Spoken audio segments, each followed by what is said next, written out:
Class loaders. Java was designed thinking platform independency in mind.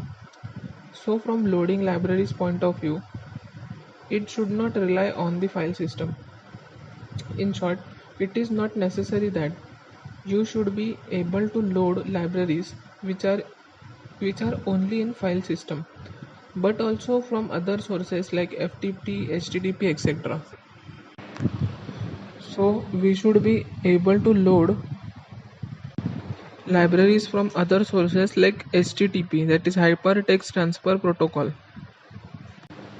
So Java went one step further and it allowed to load these classes also, including along with libraries from other sources like FTP, HTTP. So file transfer protocol and HTTP protocol. So Java also allowed that. Class loader, it is only class responsible for finding and loading classes at runtime.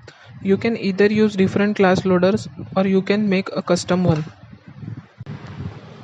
There are three types of class loaders in Java. Bootstrap class loader, it loads those classes which are essential for JVM to function properly. So these are basic classes. Bootstrap class loader is responsible for loading all core Java classes. For instance, java.long, lang, and java.input/output, etc. Bootstrap class loader finds these necessary classes from jdk/jre/library/rt.jar. Now extension class loader.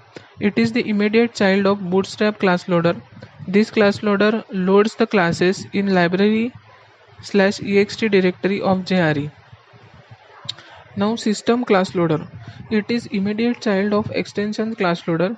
It loads classes and jars specified by class path environment variable.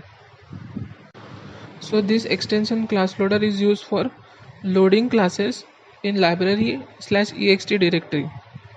Now system class loader. It is immediate child of extension class loader. It loads classes and jars specified by class path environment.